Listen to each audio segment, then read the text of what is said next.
এবার কিন্তু আমিও চলে গিয়েছিলাম আমাদের নরসিংদীর রায়পুরা থানার মন্দোয়ারি ক্যাফেতে, যেটা হলো দৌলতকান্দি রেল স্টেশনের সঙ্গেই অবস্থিত। এই মন্দোয়ারি ক্যাফেটা কিন্তু তোমাদের নিজেদের পরিবার নিয়ে যাওয়ার জন্য খুবই উপযুক্ত একটা জায়গা। জায়গাটা খুবই সুন্দর, তোমরা এখানে বসে আড্ডা দিতে পারবে, এমনকি তোমাদের সঙ্গে ছোট বাচ্চারা গেলে নিচে বসে তারা দুষ্টামি করতে পারবে। খেলাধুলার অনেক স্পেস আছে, ওইখানে খেলাধুলার অনেকগুলো আইটেমও আছে। নিচের এরিয়াতে যাওয়ার জন্য এখানে একটা সিঁড়ি দেওয়া হয়েছে।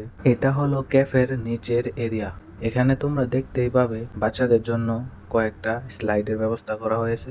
এখানে কিন্তু মোটামুটি আরো কয়েকটা দোলনা রয়েছে, যেখানে তোমরা বসে রেস্ট করতে পারবে। এখন চলো আবার উপরের দিকে যাওয়া যাক, উপরে কি কি আছে, কতটুকু স্পেস আছে আপনাদেরকে দেখাই। ক্যাফের ভিতরে কিন্তু বসার জন্য পর্যাপ্ত পরিমাণে স্পেস বানানো হয়েছে।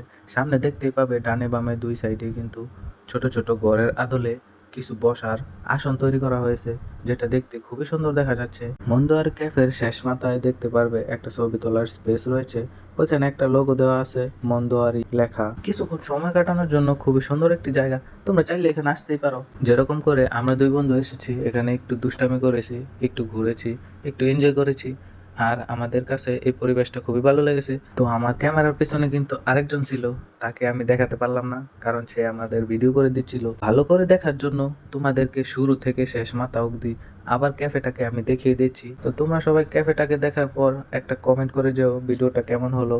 আর তোমরা সবাই ভালো থেকো। তো আল্লাহ হাফেজ, টাটা।